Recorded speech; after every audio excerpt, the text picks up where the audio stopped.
Welcome back to another episode of the Empowered Plates, Empowered Lives podcast. Y'all, it's your healthy habits and lifestyle coach, Giovanni, and I help those with endometriosis and polycystic ovary syndrome reduce chronic pain, eliminate stress, and minimize irregular or heavy periods through my M to the third degree healing empowerment formula. Y'all, we got a Journey of Strength episode with Dr. Kira J today. Y'all, but before we get into this episode, y'all already know what time it is, and if you don't, welcome, but it's time to vibe with me, y'all. Welcome to the Empowered Plates, Empowered Lives podcast.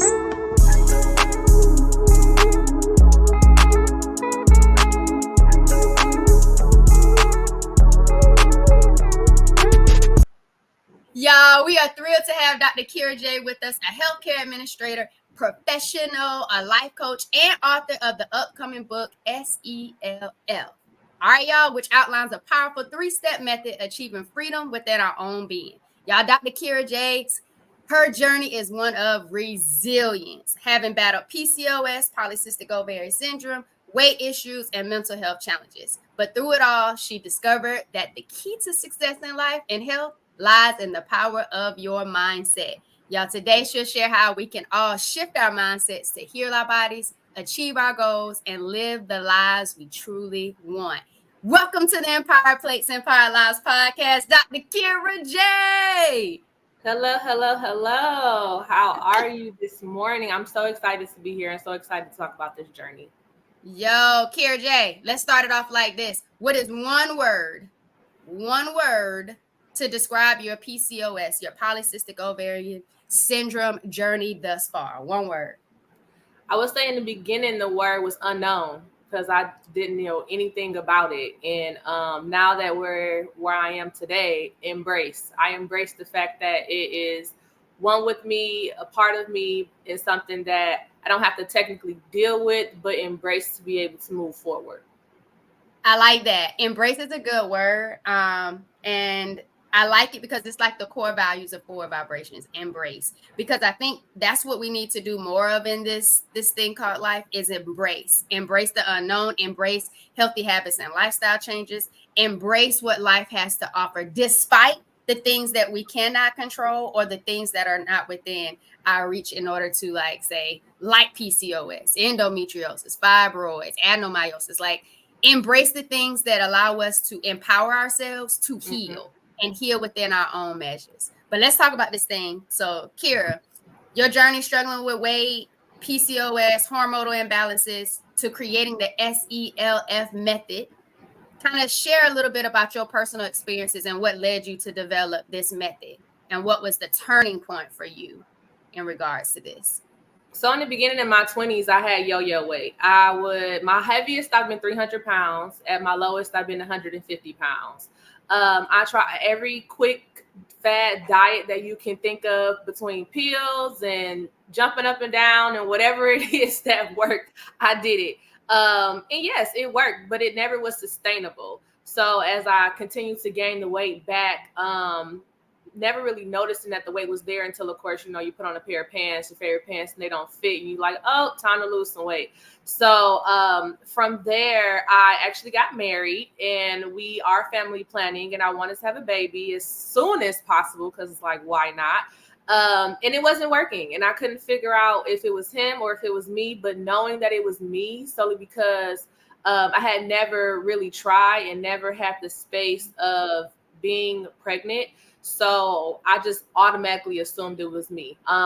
Ended up going to the doctor and finding out that I had PCOS and I had very high testosterone.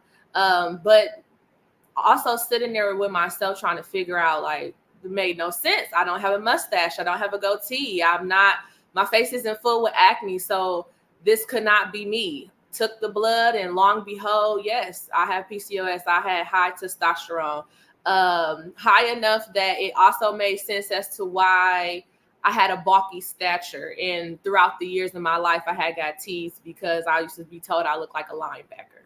And as time continued, I kind of took that joke and took back power of it to say, well, I'm actually a man in the inside because I have high testosterone. So maybe it did help me in the course of time. But with that, moving forward, working on this journey, it helped me to understand what my book is, S.E.L.F. It stands for successful and stability, living freely. And I had to embrace, what does success look like to me? What is stability within my life? How do I want to look when I live freely? What does that creation look like to me? And it's the E stands for in everything. So I didn't just want success and stability within my career or success and stability within my marriage, but within everything that I do and everything in my being, I want to be successful. I want to be stable within those and have that sustainability, in addition to live a space where I can live freely and just be myself within that freedom realm.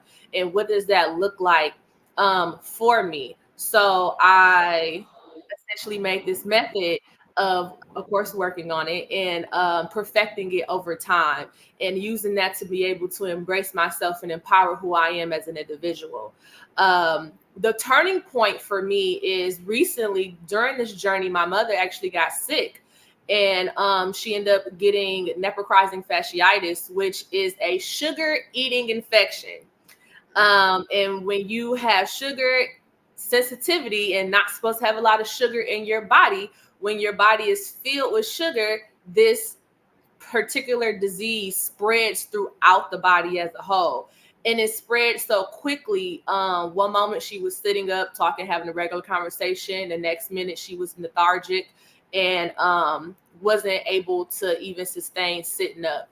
They took her back to a CT scan, found out that she had nephrochizing fasciitis, which within less than 24 hours turned into sepsis. Her sepsis was so bad that they had to induce a coma on her, and she was in the coma for 9 days. And as I was sitting there praying and crying over her body, lifeless body at that, because I've watched them put the card in and try to wake her up multiple times throughout the course of this time, it hit me in that moment that this could be any one of us. PCOS is a gestational genetic mutation within the body that comes through the mother while she's pregnant. So the only way for you to get it is the fact of your diet while you're pregnant. And it lets me know that not only does my mother have this, but her mother has this. So I sat my whole family down and said, you know, it could be any one of us laying in that bed at any moment. We all have this sensitivity to sugar within our diet. And at the time, my mom had diabetes and couldn't get her diabetes under control. And they had called in an endocrinologist to try to help her and figure it out. And that's how we found out she had PCOS as well. But then that state of mind, I had been struggling with my weight. I had lost about 15 pounds and I was excited about that, but I knew I had to lose more. And that just was the pivotal moment in my life to say, this isn't just a fad diet or something that I'm trying to stick to. Let me lose this quick 30 pounds and keep on pushing in life. Because my thought process is I'm going to lose this 30 pounds. I'm going to have my baby and I'm going to go back to whatever I was doing in my past because that's what I love. But once I saw that and realized how deeply enrooted PCOS was within my being, within my realm, within my genetics, I knew that this had to be a lifelong journey that I stayed on and I created into a lifestyle for me, which then made me go ahead and not just continue the change that I had made within my diet, but also structure it to be able to fit for me, which is where the living freely came from, because I didn't want to always just sit here and say, I can't have candy, I can't have cookies, I can't have French fries or things like that. I had to figure out how can I incorporate healthy alternatives within my diet so I can live freely and not feel stagnant within the space that I was living in. I appreciate that. Thank you for that breakdown, that turning point, and then the explanation of success, stability, embrace, and living freely, right? Did I get it right? Almost, but you got this: success, stability, instability, living freely. There you go. I like that method. And what I love most about it, though, Kira, is the fact that I too found something that helped me on my healing journey. And I called it my M to the third degree healing empowerment formula. And I know it's rooted in mindset, mindful eating, and movement. Those are the things that I started to see my symptoms reverse with: polycystic ovary syndrome, stage 4 endometriosis, adenomyosis on my left side. And they found 2 small fibroids at the time of my surgery in March 2020. And it was my mindset. how do I now shift this to thinking, oh, I may not be able to have kids when I want to have kids, or this is such an incurable disease. So what do? Do I just surrender to all these diagnoses? And I was like, nah, I'm not with it. I might not know everything all about it. I'm gonna do some research, figure out what's going on, but then I want to get to the root causes. What are some of these causes of it, and what can I do in my lifestyle to change that?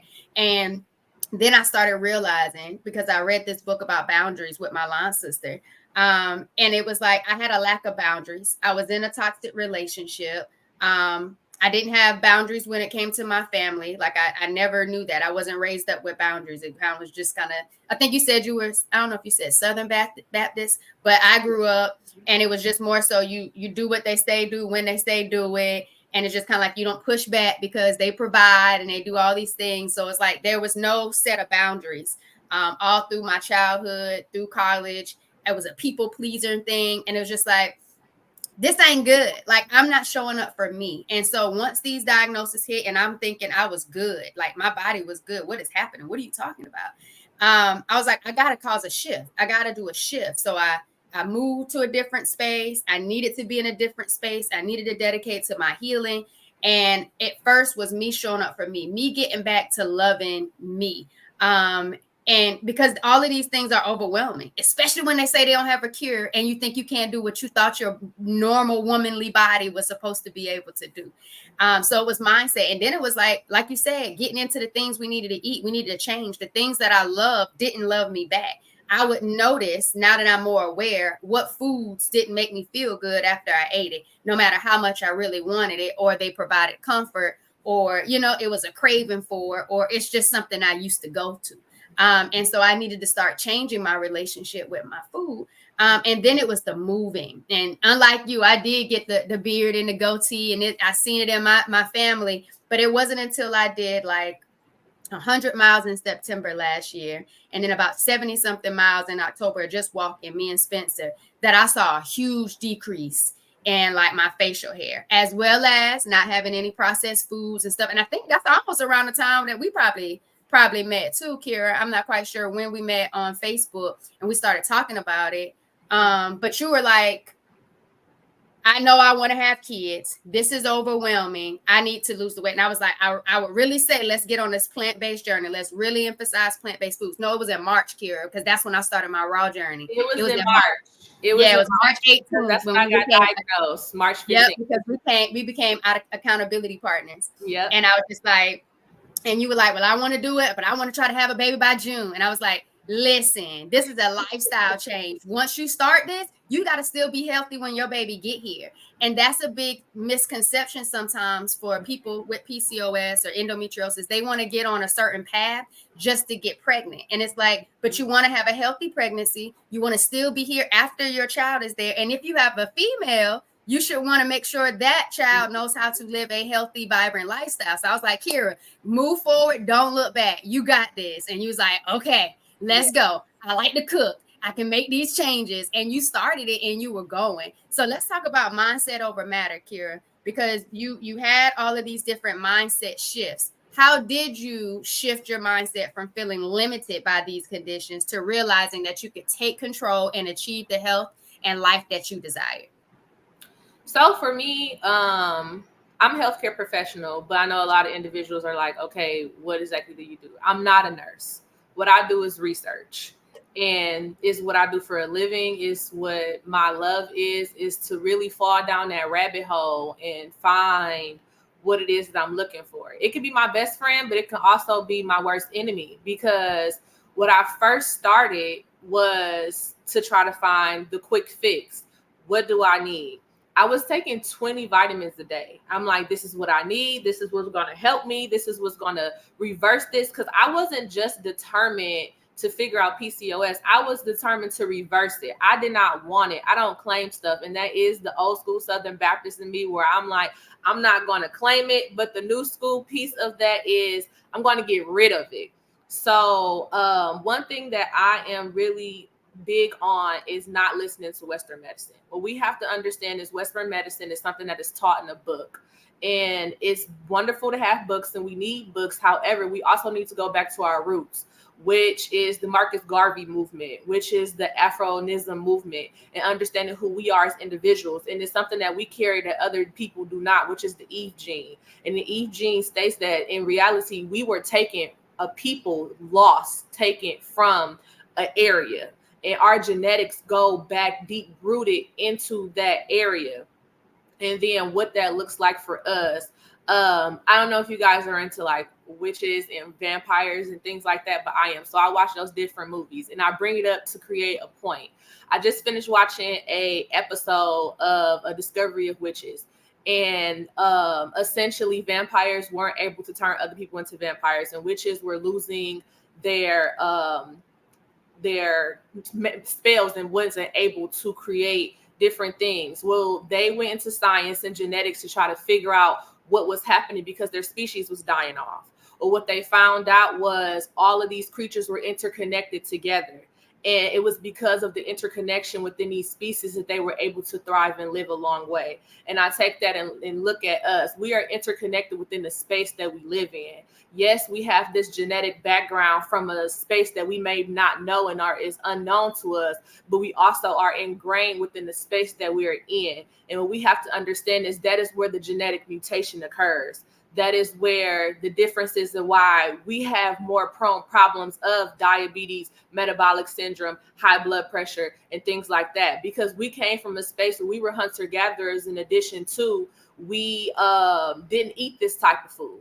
And now we're in a space where we eat this type of food every day, processed foods, full of hormones and beefed up and various things of unknowns. And when you flip over a box that has soap, you just got a box of cereal and it got everything in it but actual cereal. If you want to figure out like, well, what's going on, to understand that we are a part of the earth and a part of the world. And as they say, it's a circle of life. It is a circle of life because we turn back around and become dust within the land. And if you have to learn how to understand where you live within that space and within that method. So understanding that and going down that rabbit hole, I was doing too much. Have to find that out. So to note to people who are trying to find a space, you can't do too much, but you can't do too little. I bombarded myself with good stuff thinking that that was going to help me. And it did for the first couple weeks, but then it was an overload. So what I had to do was take a step back and really detox everything out of my body and just start from scratch again, which I was able to do and continue to push forward. And what that did was actually help me continue to lose weight and jumpstart back my cycle as a whole. And it helped it not to be able to bombard it with a lot of stuff. So that's why I say when you are online researching and when you are trying to find people in your tribe to try to figure out what's going on with you, to don't start taking inositol and ashwagandha and all this extra stuff before you understand how it's mutating within you, within self, because everybody's body is different. I would have never known if I didn't take the test that I had high testosterone because I never had none of the symptoms. My periods were regular. I had a period every month. I did not have facial hair. I did not have acne all over my body. The only thing I had was bloating when I ate gluten, and I had to start being aware of that. So the next piece of the mindset change is awareness. And I talk about this in my book, and having a space. The first step is identity. Who are you? You have to know who you are as a person, what you will stand for, what you won't stand for. You talking about boundaries. I had no boundaries. I had no boundaries with food. I had no boundaries with people. And what we have to understand is boundaries spew across life as a whole. That E stands for everything for a reason. Boundaries are across everything. You don't have boundaries with people. You probably don't have no boundaries in the foods that you eat. You don't have boundaries in the food that you eat. You probably don't have boundaries of a good sleep habit, which is a huge deal. Have to get enough sleep. PCOS, you have to get enough sleep. So you have to look into, do you have boundaries and what those boundaries look like? What's your relationship with food? I didn't have a good relationship with food. I come from a Southern Baptist household where food is friend. We eat when we happy. We eat when we sad. We eat when We want to celebrate. We eat when we have nothing else to do. We snack on whatever's around. We eat when you watch a movie. You eat when you watch TV. You got to sit down with those old school little things that you hold your plate on and sit in front of the TV. We don't sit around the table and ask how each other's day went. We sit in front of the TV and eat and eat and eat some more. And that's how I got to be 300 pounds, not even knowing or understanding about it. Because, I mean, and don't get me wrong, all of our BBWs out there, we look good. Yes, we do. And we pulling people's husbands. Yes, we are. Give their husband back. But unfortunately, it's not good for you. Regardless of how good you look and regardless of who you pulling, in your insides are screaming. And they're screaming for help. I actually looked into gut health and microbiome and what that means. And that is how bacteria within the body starts to create, and the acidity in the body starts to eat you alive. And that's how you get metabolic syndrome, is if you have good microbiome and what that looks like for you. So check that out and do a little bit more research in that. But after I created my identity, because we all have to have a sense of belonging into a space, I was able to understand awareness. What happens to my body when I eat certain foods? I've noticed every time I eat gluten, I would blow up and my stomach would get so big that I looked pregnant. And it made me realize, it made me realize. My mom be like, "Are you doing that on purpose?" I was like, "No, like I'll put my hand around, like, you know how you normally see pregnant women, because neither one of us have been pregnant, right. But you put my hand around it and I'm just like," she was like, "Are you doing that on purpose?" Like, no. Yes. And when I realized that so many things had gluten cure, I was just like, yo, just throw everything away. Throw it all away. Like even Subway, everything in Subway got gluten in it. Even the dressings, like no sauces don't even have it. And it made me have to start eating things at home. And then when you're looking for gluten-free bread, it might have eggs in it. I was like, but I'm not trying to do the eggs either. Like it was such a struggle to find those things. But it's like you said, with the mindset, like when you're determined and you're aware of yourself and you know what it is that you need to do to be more aware of what you put in your body, because what was all going on inside of your body, like you have a role in this. Like that's my biggest thing, is that you play a part in this thing. Nothing going on in your body is out of control where you can't get any type of control back, any type of power on something, whether it's advocating for the care you need, or it's advocating for the better treatment. And I think that's another thing when it came to boundaries, Kira, for me, was when I learned what boundaries were, I also had to make sure I knew how to set those boundaries so people knew how to respect me, knew how to approach me, because you have to teach people how you want to be treated. It's not true. Just expecting people to just treat you some kind of way because you think you're, this person or that person. No, you set the standard for how people care for you. So you set the standard when you go in there in that doctor's office, like you talked about. You were like, no, tell me what's really going on. Give me the numbers. Like no one's ever told me this before. I'm now seeing this doctor. Y'all always thought I was healthy, no period problems. Now there's this hormone thing. How do I fix this? And then I was like, Kira, make sure you see some type of naturopathic integrative person to get to the root cause.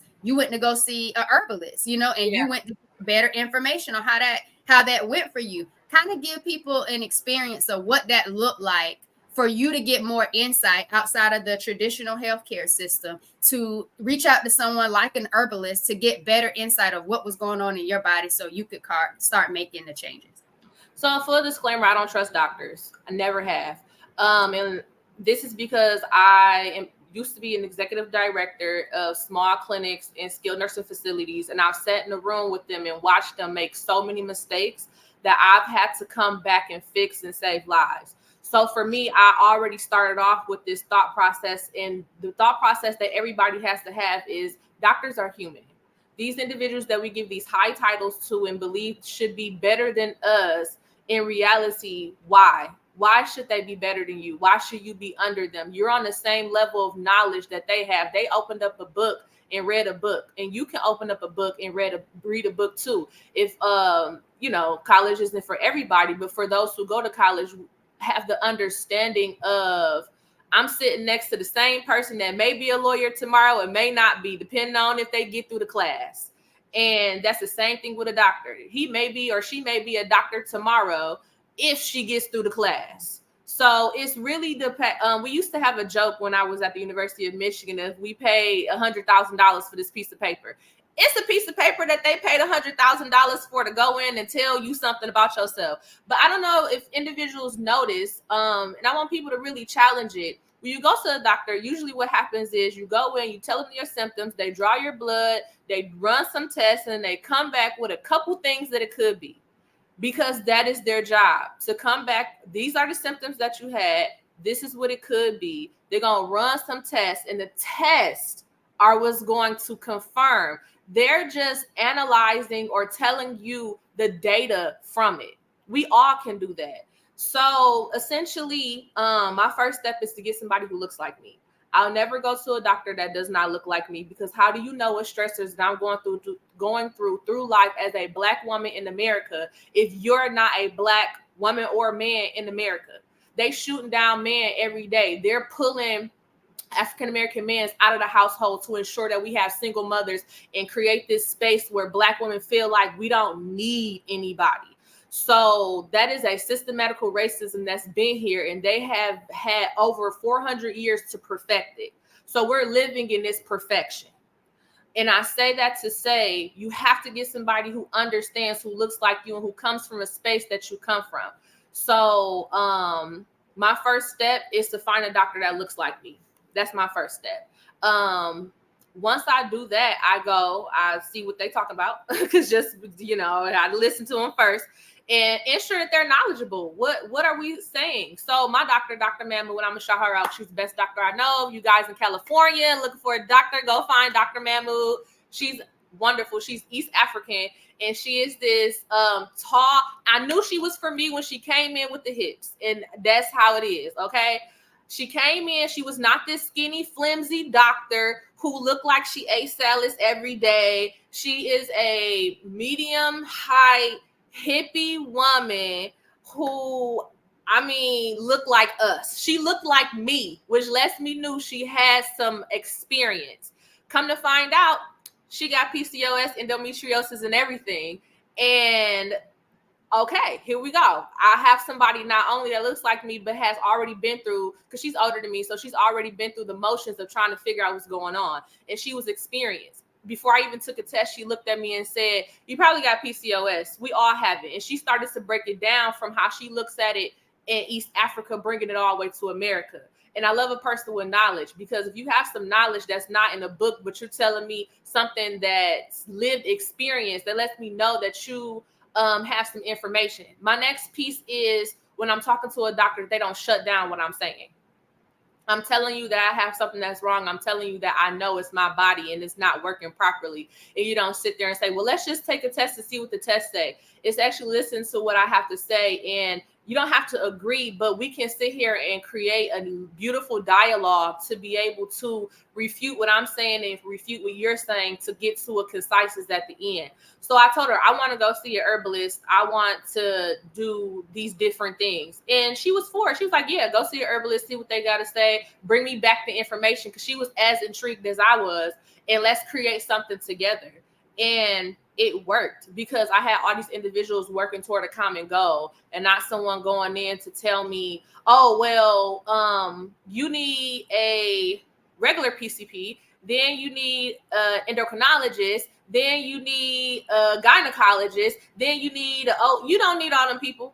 You need Jesus. But other than that, you really didn't need all those people. And I say that because I did it with two people. My regular PCP that I found, I changed PCPs, and the herbalist. And as she was discussing with me the herbs and spices and things that you put together to create, I took that information back to my doctor and said, hey, this is what I'm going to try. What do you think? And I also researched it myself. I think a big thing about us individuals who live in America, we are microwave people. And we cannot be microwave people. We have to be stove, and not stove top, but stove oven individuals. And to know if you're going to make a casserole or whatever you putting in there in that oven, it takes a while. You know, when you put a turkey in there, it takes half the day to really cook a nice succulent turkey. And I say that to say it's the same thing about life. You can't want to take the quick way out of a space to be able to get you to the end. Maybe something here to get you to the next step, but not to get you to the end result. And that's something that I had to realize, because just like you said, I said, I'm having a baby by June. June, we getting pregnant. It's September. I don't have no kids. But it's okay, because what I learned is June wasn't my time. June wasn't, my body wasn't ready for June. My mindset wasn't ready for June. My lifestyle wasn't ready for June. So I can't sit here and tell June, here I come, when June's waiting on me to get prepared. It's a scripture in the Bible that says all the time that God is not, you're not waiting on God. God is waiting on you to get your life together to bless you what it is that you're praying for. So this whole time, I'm thinking that, June and God waiting on me. I'm coming. This is back in March. I'm coming to June. We get to June. I realized, God was waiting on me. And my mom actually got sick in May. So that's where it did truly come full circle. Where in my right mind, and this is for people out there who's living in Delulu land, because I was there too, so I can talk about it. Where in my right mind did I believe that I was going to get pregnant, where the week before my mom had just woke up from a coma? I had only lost the first 15 pounds that I had to lose. I was so stressed out. I was in a mental space that wasn't the space that I was supposed to be in. My womb was not ready to take on an actual child. I was still taking 20 and something pills a day. I was in this space. Where was I at?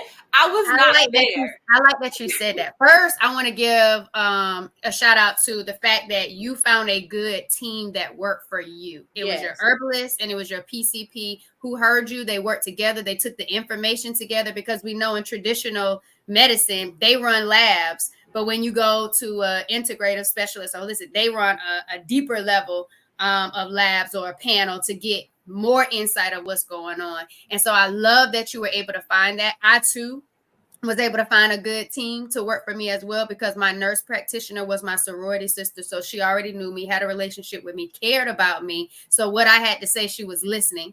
And then my PCP, my primary care physician, was my sorority sister who worked over her, who cared about me, loved me, relationship. And then when it was, you need to go to the ER to get some imaging done, I knew exactly what to say when I went to the ER. Right. So I wasn't like a lot of our other sisters and humans that are out there who's struggling to get heard in the ER and in the different healthcare systems. They're listening. Like you said before, they're not shutting down what you have to say or disregarding what it is that you're talking about. Got the imaging and everything, then took that information to my OBGYN, told her I went with the birth control. I want a real answer. I want to know what's going on. Why was I croaked over on the floor? Why did I lose all control of my body trying to drive because of this debilitating pain? I need an answer. And then her answer was to go to the specialist. Who was the specialist? Her husband. And so when I got to the husband, it was like, okay, do I trust this older looking white man? Like, I don't really know him. He's not really personable. But another one of my sorority sisters who's an OBGYN had worked with him, knew him, validated it. So finding a good healthcare support team that listens to you matters. And so I wanted to say that, because that was really beautiful that you said about that, Kira. And then you brought in the whole mindset piece. This is what I wanted to happen for myself, but I wasn't there yet. This is a journey, and my healing, my journey. My healing, my journey. Y'all go to 4vibrations.com. It's my healing. It's my journey. No one's going to come and tell me what I'm doing for me is wrong. And I need to do, what's that word we said earlier? Embrace. I need to embrace the changes that I'm okay with, that I'm finding is working for me. Because what works for me might not work for somebody else, but it's my body, it's my symptoms that I'm feeling. And it's what I want to do to make sure that I'm working whatever's going on in the inside out. Because that was my biggest thing. I didn't know all this stuff was going on inside of my body. Like that was like, wait a minute, hold up. What do you mean? Like, and so I just want people to know it's your healing, it's your journey, but you need to advocate for yourself, and you need to find the team that works best for you, and you take it one step at a time. But like Kira said, you got to be ready for what it is that you want to be ready for. So you work on you, and everything that you know is going to come to pass will come to pass in due time. And so I like that you said that. What I want you to do now, Kira, though, is kind of talk to the listeners and give them some tips on how they can manage their stress more effectively. and what mindset shifts are necessary to prevent stress from taking over their life. Because we know that stress played a huge, profound interest on your PCOS experience. So is mine. It exacerbated things. So give them a few tips with distress management for me, please. So I walk 10,000 steps today. Plus I'll create a goal to do that. Walking truly does help stress. It helps release dopamine within the body as a whole. I make it my business to go outside and walk, and ensure that I'm walking enough for my body. And my body likes 10,000 steps. I'm good at 7,000. My body is like, I'm good. We could do 7,000 today. And that perseverance and that drive to do the extra 3,000 to get to 10,000 helps me mentally, because I am a goal achiever. That's what makes me happy. So I have type A personality, straightforward, gonna get it done, and checking things off my checklist really makes me happy. So when I push myself, it actually helps me relieve stress. Like, oh, if I could do 7, I can do 10. If I could do 10, my goal is to do 15 today. I think the first step of understanding what de-stresses you is to understand your personality and what type of personality you have. Because somebody with a type B personality, they have, like, you can go online and get a color test. They do red, blue, yellow, green, orange, gray, or you can look at the types, type A, B, C, or D. You have to first figure out what's your personality to be able to understand how to de-stress yourself. With a type B is not goal oriented. They're more in tune with their feelings. So something for that individual may be to do some meditation or listen to some music or do something that is connected to their feelings. So I would say the first step or tip is to understand what type of personality you have. So like I said, I'm a goal-oriented person, and it de-stresses me to check things off my checklist. Another thing I do is meditation. I sit in the floor. And when I say meditation, it depends on what meditation is for you. It's different for everybody. So for me, I sit in the floor. Sometimes I listen to healing sounds, and I'll just sit there for 30 minutes. I started off with 5 minutes. I could not sit for 30 minutes straight, just quietly. So I did start off with 5 minutes, and it was a goal because I like to check things off my checklist to get to 30 minutes. So now I'm able to just sit and relax for 30 minutes. I do a lot of yoga. Our body likes yoga. PCOS likes yoga. It likes to stretch. If you're doing strength training, and you're lifting weights and you're not stretching, that's probably why the weight is not coming off. So I do a lot of stretching and I do a lot of yoga to help with the de-stressing. I journal if I feel I need to write down my thoughts. Sometimes I'm a thinker, so I have a lot of thoughts, and if I go down that rabbit hole, my thoughts will start racing, and I have to stop those thoughts. So sometimes I'll journal them. One thing that I do want to bring up and for individuals to note is one of the symptoms of PCOS is depression. So it's about being aware of that. And when I find myself falling into depression, I do self-talk. I talk nicely to myself. There's a song out there that's called "Talk to Me Nicely." So look it up, and she's actually talking to herself and telling herself to talk to her nicely. So once I do feel myself maybe getting in that depressed stage and things like that, I begin to talk to myself nicely, tell myself nice things that I need to hear. And sometimes I just rest. Sleep health is very important, and everybody's body needs a certain amount of sleep. So how they say, oh, a good 8 hours is a good rest. It may just be for some people, but some people 10 hours is as much as you need. So my body is a 10-hour body. When I take a nap, I cannot take an hour nap. I take a good 4-hour REM sleep nap. I need that full REM. I need to go all the way through a cycle to really feel refreshed. So if I'm sitting there and I'm extra cranky, I know for a fact that I need a nap. So I will take a nap. I will turn off my phone. I will put on do not disturb. I will not answer the phone for anybody, and I will lay down and just lay there and take a nap. And I would say the biggest tip is to be gentle with self, to give self grace. We live in a world that is go, go, go. Competition with the next individual. making sure that you're the best, be the best. We are not soldiers. We are not robots. We are humans. We have feelings, we have emotions, we have so much intricate details within self. And we have to understand that this is an American Western society in a developed country, in the lifestyle that they create for us to have to live. If you go someplace else, if you have the privilege to leave the country and go to an island, night and day, and you go there to rest, to relax, and you love it, but that is their actual reality every single day, which is why they live longer, because they're not stressed out, because they are just chilling and having a fun time every single day. And that is something that we need to develop and take back home with us here, is to, as they say, don't worry, be happy. Don't worry, be happy. If you have that awareness and have that space with self, what's for you will be for you. You will attract what it is that you need within self. And I don't know if a lot of people have noticed, when you are in these stressful situations, a lot of times by the end of it, it ends up working out. So what you can do is just not be stressed until it works itself out, because at one point in life, it's going to work itself out. And you fall into these cycles. So start watching just the cycles that you fall into. And I noticed that, and that's a tip that I took for myself, was I used to stress out so tough just to be like, oh my gosh, and it happened. It might have happened in the midnight hour. I might have needed it at 1 o'clock, and that happened at 12:59. But the point is that it happened. So what I did was, one day I said, let me just see what happens if I don't stress out about it and just wait. It came at 12:59 minutes, at the 59th second, but it was there. And I said, interesting. And I know that was, whoever you believe in. I believe in God, the spirits, universe, whatever you want to call him. I knew that was him testing me to say, let's see if you really are going to be calm, because that's what you said you're going to do.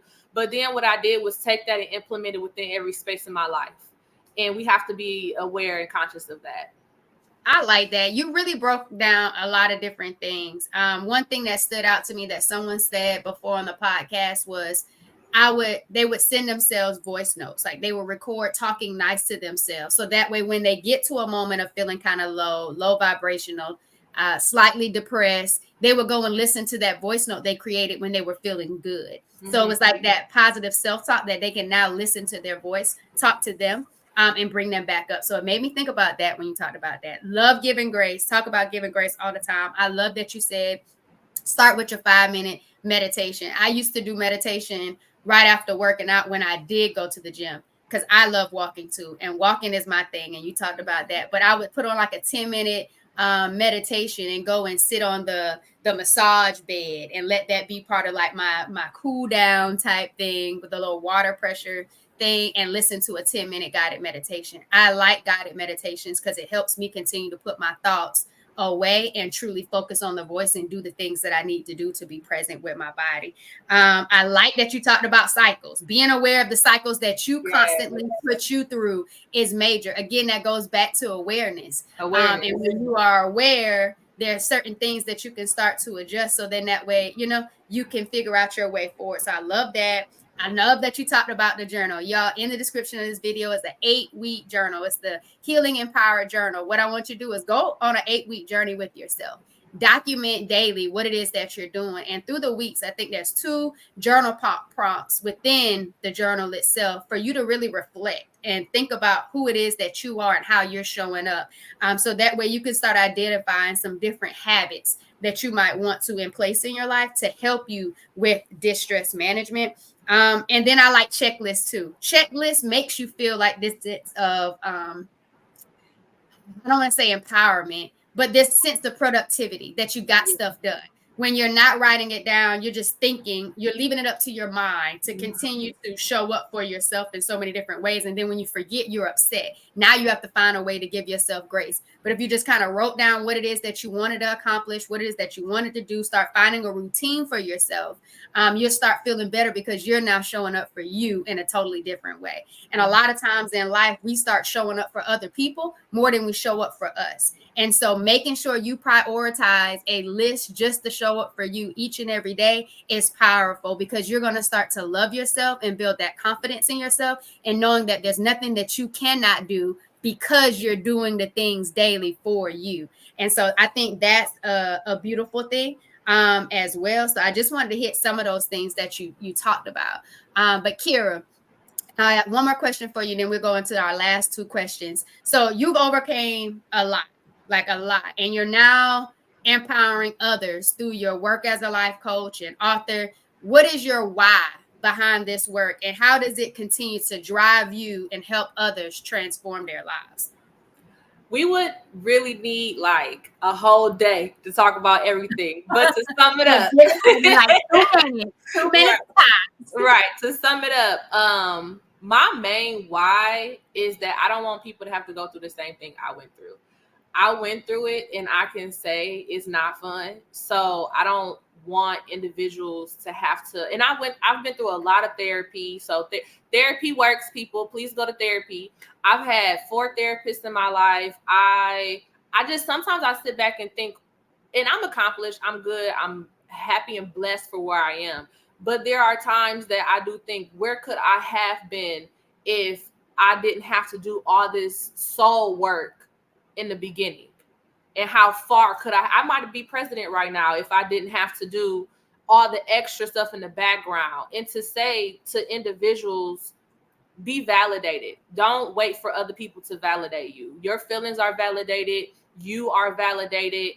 It's very difficult to be the black sheep in the family or be the generational curse breaker of your family. And you have to always be the strong one. You have to always be the bigger person. You have to always be the one. If you do believe spiritually, you are the one who have to atone at the end. It's not about everybody else and the people around you. It's not about any of that, because you are the one who answered the call. So if you answer the call, note that it's not, I'm here to tell you, it's not easy. I go through it on a daily basis, and it is a surrenderance to self on a daily basis. I see this going big. It's a movement. I remember when I was in high school, I have a friend, and we're still friends now. And I used to make a joke, when I came into a room, it was just always, oh gosh, here she goes. And I'm like making a scene, and I'm like, I'm here, I made it. For those who don't know, Kira's in the building. And he used to always laugh and, geek me up and say, Kira's in the building. And I'll say, this is a movement. This is a regimen. This is something that you're going to need on a daily basis. Don't sleep on me. Wait on it. Right. So here we are 15 years later. And I stayed true to that. So I see this becoming a regimen. I see this becoming a movement. I see this becoming the next Amazon per se, where it'll be a one-stop shop for mental health and well-being that implements this awareness. I want this book to go far. It is out in printing right now, so it should be ready by November. So be on the lookout for that. I want this to start a movement of people of all colors, of all genders, to take a beat, take a break, take a beat. We're in this world that feels like we're supposed to do so much, and I'm here to tell you that you don't have to. You don't have to. The only 2 things that you guarantee, that you're going to die one day, and if you're a person of color, you're going to be that color every day you wake up. Those are the 2 things that are guaranteed. The rest of that is a choice. So every single day you have the chance to create a choice of what you want to do. And some days you may make bad choices, and that's okay. And some days you may make good choices, but at least both days you tried. Agree. And I like that you brought choice into it, because that's just what it all boils down to: a choice to advocate for yourself, a choice to make different decisions when it comes to your eating, a choice to get moving, get those steps in, walking, a choice to establish boundaries, a choice to create that checklist so you're showing up for yourself every single day. Everything is a choice. Your healing journey is a choice. Do you want to just allow your body and your health to just run rampant inside of your life? No, it's a choice. It's the choice for you to live a true health span, where every single day you're the most vibrant and healthiest person you can be every single day. Or it's just a choice just to live and just let life go, and you just live every single day. And then when you go, it's you live a certain amount of days, you died at this day and age, it's a difference between health span and a lifespan, and you want to be at a good health span each and every day. And so I love that for you. I love the movement that you created for yourself. I love the movement, the 4 vibration movement. That was my movement forward, to really making sure people know that in healthy habits and lifestyle changes, you could really show up for yourself in the most vibrant way every single day, but you own your journey and you figure it out on your way, how you want that to look like for you, because you deserve it. So last 2 questions, Kira. Give some tips to the girl dads, the male role models, or even the partners and spouses for those with polycystic ovarian syndrome or endometriosis, or their symptoms, because we know a lot of times people aren't even diagnosed yet. So think about the symptoms they go through. Give some tips for them in ways, how could they show up? How could they be more supportive and be a part of this this movement of ours? Be aware. I would think the biggest tip is awareness. If you feel like something is off with your loved one, like, be able to say, hey, something's off. I'll say, like, thinking that you having a period for 35 days is normal. That's not normal. It should be the regular 27 to 28 days. You always laying in the bed feeling depressed. That's not normal. It is definitely PCOS. Individuals who have very bad cramps, and you think that we're supposed to have cramps. I can tell you now, as a living testament, I don't have cramps, because you're not actually supposed to have them. You might have some sensation, but it shouldn't be a space that like knocks you out and puts you on the ground and makes you feel like you can't move. So look into all that. And if you see your spouse having these issues, that is for you, or your loved one, your friend, your sister, your all those individuals. It's for you Your to daughter, your niece, all of them, women in general. If you are around a woman, in general, especially one of color, because it runs rapid in us. They say every 1 in 3 now. It used to be 1 in 5. So every 1 in 3 has some type of hormonal imbalance as a whole. And any type of hormonal imbalance due to the menstrual cycle being a hormonal movement through the body is off. So look at how she eats. She may crave sugar all the time. Like, I just need something sweet. I just need something sweet. Hormone imbalance. Individuals who you just, like you said, just seen them yesterday and their stomach was flat and all of a sudden it's bloated up. Gluten sensitivity, hormone imbalance. Individuals who, I'm just lactose intolerant, hormone imbalance. So to look into all that stuff and to understand your meat intake. I eat meat. I eat chicken and fish, more fish wild caught than anything. Look into that, because they beef up this meat now with so many antibiotics and hormones. Remember, those hormones that's in that dead carcass is going into you. Microbiome and gut health. Your defecation should not smell. It should not smell like anything. When people, so you go into a bathroom after an individual and you like, woo, you shouldn't say anything. It shouldn't smell like anything. So urine being a certain color and having a strong smell to it, all that is what you put in your body. Test it out. I've tested all of this stuff out, because I'm a person that I have to prove it. So I'm from the show me states, all those states that say that, and I need to be shown something for me to believe it, because anybody will tell you anything. We're all followers of something. So whatever that thing that you're following, you should break out of the normality of it, because that's our society. They want one leader for you to follow that leader. So if you're following something or giving an idol to something, look into it. It's probably a hormone imbalance. Thank you for sharing that. And I kind of want to have that question. So you said show me. So now, did you figure out what your diet should have looked like, what you need to eat to make sure nothing smells after you do number 2? Yes, I have. Everybody's body is different. I will say that. So note what's for your body. So what was it for you? Even though we run out of time and I only have one more question, I just want to know, like, what was it for you? I need a lot of vegetables. My body loves protein and vegetables and green leafy vegetables. And so when you got in all of that, you didn't have any smell for your bowel movement without a whole bunch of, okay. All right. So let me get into it, because I know we're running out of time. So if you could have a meal with any historical figure, who would it be and what would you all eat? She recent, but I love Maya Angelou. I've always loved her. I read all her books. It's just the way that she does the words. Me being an author and always being an inspired author, I've been writing since I could write. but never actually published a book. So this is my first published book. Congratulations. Thank you. I would love to talk to her. Just to hear her speak, because it's so profound when she speaks. But we're gonna have some type of good soup, because I feel like a soup and salad with a small piece of non-gluten bread, because it can't be gluten. It has to be gluten free if I have to eat it. So it's the crunch for me with some non-dairy cheese. Hence that I put all the stuff that has to be out of it for me to eat it.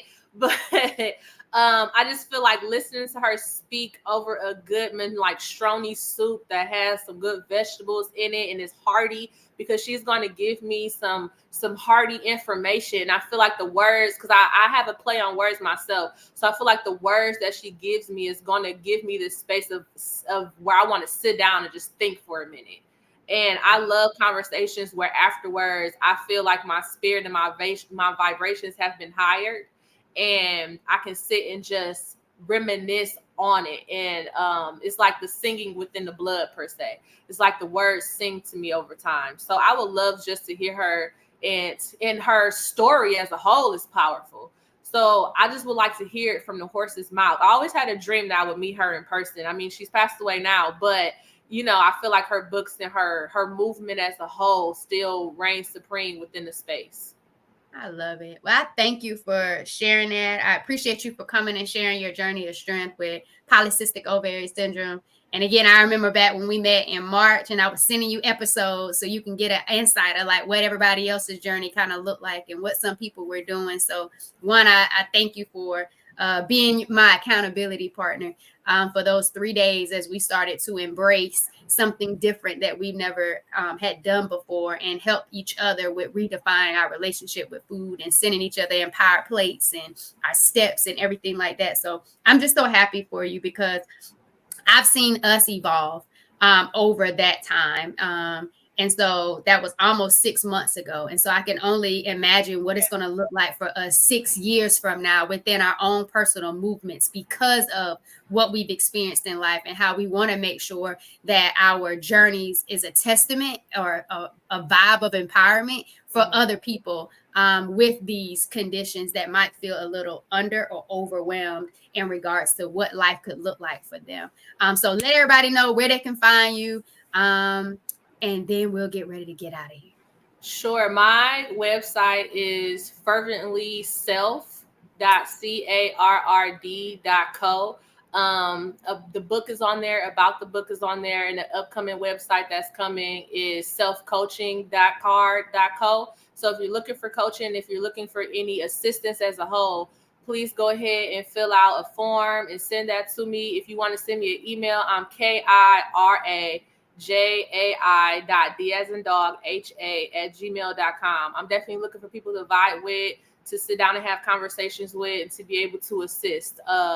I find myself daily doing that now anyway. So if you need some assistance and have any more questions, please feel free to email me. I love it. Thank you. Thank you. Thank you, Dr. Kira J, for pulling up to the Good Vibe Studio and being an amazing guest on the Empower Plates, Empire Lives podcast. Y'all, if you found any value in this conversation, please make sure you subscribe to the channel if you're watching on YouTube, like this episode, and then send it to somebody else. But make sure you let us know what your takeaway was, what stood out for you in regards to this conversation. And if you're listening on your favorite podcast distribution platform like Apple Podcasts or Spotify, give it a follow and a rating for me, please. And make sure you tap into a few more episodes and get some good empowerment vibes. Y'all, if you have not already checked out, go to forwardvibrations.com, get some merch, but most importantly, find those painful period products or resistance bands, things that your wellness needs, all your wellness needs. Check out forwardvibrations.com. But most importantly, we love y'all. We thank y'all. But thanks for vibing with us. Go heal on your healing journey. Be intentional about being intentional.